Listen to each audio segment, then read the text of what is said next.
can't put that judgment on there because they own it together, like one entity. So it's not just the husband's. So they can't put a judgment against that piece of property when it's owned like that. So it's a little extra protection for married couples.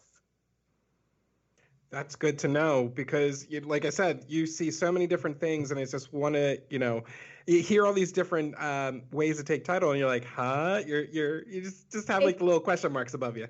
it's very confusing sometimes, and even what I just explained is like just the very tip of the iceberg, So I mean, you can really kind of get in the weeds with some of this stuff if you wanted to get crazy. I'm sure there is. So, what if you hold title in your trust? Well, you can hold title in your trust, and that's perfectly fine. I believe they changed. They were having some trouble about homestead law, but I believe that they've changed it now so that you can hold title in your trust and you still can homestead your property because they're considering that still you're the trustees of that trust. Couple of things to remember when you do that is when you sell, you're selling not as, let's just say you had it in your trust, Joe, and now so you would sell as like Joe Riggio's trust by Joe Riggio trustee because you're no longer the owner. Your trust is the owner. You're just, the CEO of your trust, so to speak. So that's one thing to remember when you have something in a trust. You have to remember that you're selling as a trust, you're buying as a trust, and you're only signing as the trustee for your trust. Got it. Yeah. Okay. Sorry, I feel like I'm tossing a bunch of information at you. No, but that's good because that's what I want our listeners to know is all this information because like I said, I even though I'm in the profession, I hear it, sometimes you just get lost in translation because you don't know everything. You're always learning new things. Right. So that's why I want our listeners to hear this information to get more. But anyway, what if the title holder has passed away? Ah, well, now see, that's interesting, Joe, because when you have that, it kind of always it comes back to what we were talking about earlier. How did you hold title? Maybe they're a sole owner. Maybe it was just, maybe I own the house all by myself. So what happens then? Usually it'll be I hate to say bought and sold, devised by your will, if you have one. And if you don't have a will, the state has a order of who will get what. And so then it usually goes into probate, and the house will be sold in probate. If you own it by tenants by the entireties with your spouse, it automatically goes to your spouse. So, everything is a little bit different there when how you hold title is basically giving a clue on how that house is going to where that house is going to go and how it's going to be distributed if you pass away. So that's kind of it goes back to estate planning. I don't know if you remember when I said I was doing working for the attorneys, and I probably tossed in there estate planning or probate because real estate, estate planning, and probate kind of all get lumped together there. We all, it kind of all goes hand in hand if something happens.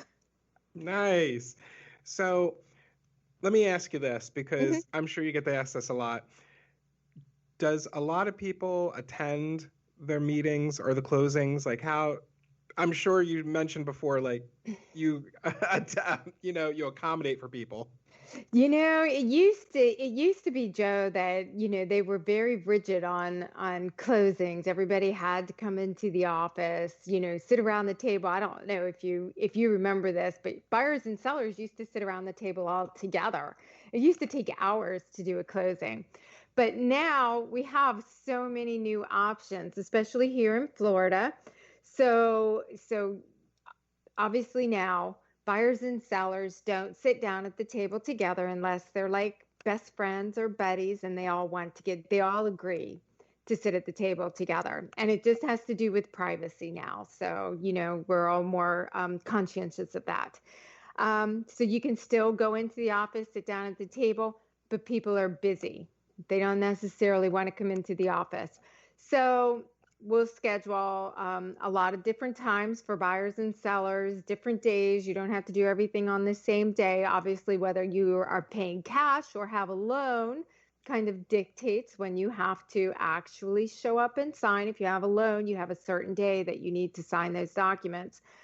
If you're cash, you're pretty open to what buyers and sellers want to do. And now with Florida, we can notarize online. So we actually do have the capability to go online. If buyers and sellers agree, you can sign all your documents online. You can have everything notarized online. You can sit in your pajamas in your office and do your closing. That's wonderful. I love it. You know what? It's fabulous. And I think people really, really like it. The only problem I think that we're having right now is getting lenders on board. So if you do have a loan, you do have to always double check with your lender. Can we do that? Is it possible?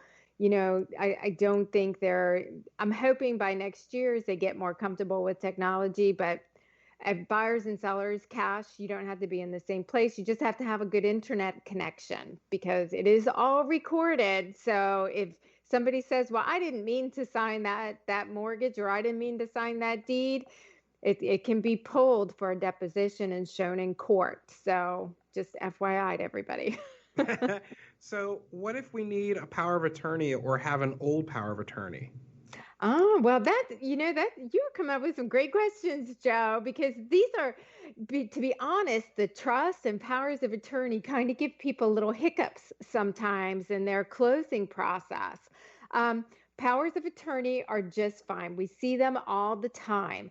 However, you do have certain things when you're doing real estate that you have to make sure you include in your power of attorney, Joe. And one of those is actual permission to sell the real estate. You just can't give like a broad power of attorney, like, hey, if I'm incapacitated, you can do whatever I can do and sign the bottom and it's finished. No, you specifically have to say with real estate, you do have the power to buy, sell, mortgage real estate on my behalf. You don't have to specifically say the exact property. If you have it mentioned in there, it never hurts. But if you don't, that's okay too. So, and then you also have to remember it's the signature way to sign these things, especially as a realtor. To complete the contract, you would want the name of the person who owns the property, who has that power of attorney, write their name, and then by whoever's signing for them as attorney in fact. So, Gotcha. Well, we are coming up on the 2-minute mark. I'd like to give the guests the opportunity to tell our listeners how they can actually get in contact with you. So go ahead, Christina, tell us how my listeners can get in touch with you to learn more. oh, well, thank you, Joe. They can get in touch with me. They can call my office, which is 941 822 8739. They could also email me at Christina at skywaytitlesbc.com. And my website is www.skywaytitlesbc.com. Let's see. I think that's it for the ways, other than, you can find me on Facebook and Instagram as well. That's awesome. And I have one more question. I'm going to use my new pod deck on you. Okay. It's an interview, but would you rather go 30 days without your phone or your entire life without dessert? Just a quick question. 30 days without my phone or my entire life without dessert? Yep. I know it's a hard question. I'd probably go 30 days without my phone.